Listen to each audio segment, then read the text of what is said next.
असा गेला हा आणि हा सर्वे नंबर असा बरोबर इथं बी येतंय हा हे असं तिथं गेलं. त्याचं दगड तिथं येतंय नाही नाही इथंच असते.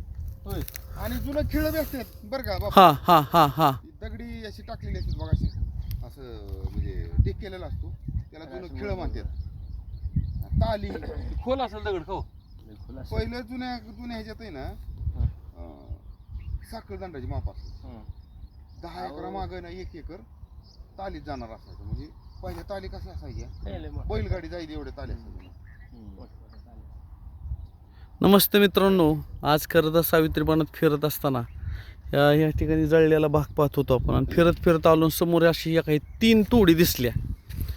या 3 तोडी 1 2 आणि त्या पलीकडे 3 तर ह्या जुन्या तोडी दिसल्यात. आता ही जे आपण जनरल बघताना काय बघतो परंतु ह्याच्यात शक्यतो जमीन खरेदी विक्रीच्या क्षेत्रात असणारे आमचे संतोष नाना यांना बऱ्यापैकी माहिती आणि त्यांनी लगेच सांगितलं की ह्या पुरातन काळात जमिनीची मोजमाप घेण्यासाठी जी केंद्रबिंदू असायचं त्यातलं स्वरूप नाना बरोबर ना.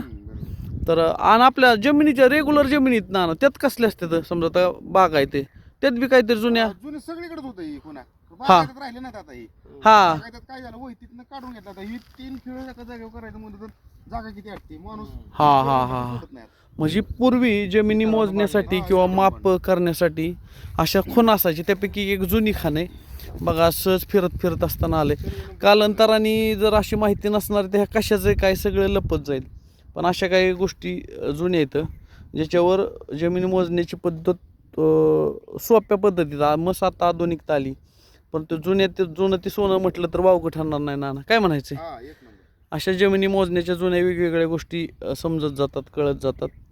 तर आज सावित्री वनात फिरत असताना एक वेगळी माहिती समोर आली.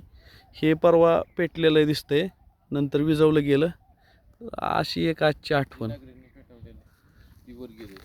पलीकडं खाली ऊस जळलेलं दिसतोय आणि त्याच्यातून वर पेटत गेलेलं आहे आणि ती परत नागरी वाटोळ करते दुसऱ्याचं तिच्या हा नाही आता त्यांनी ती पद्धतच केली ना जाळायचं नाही करायचं.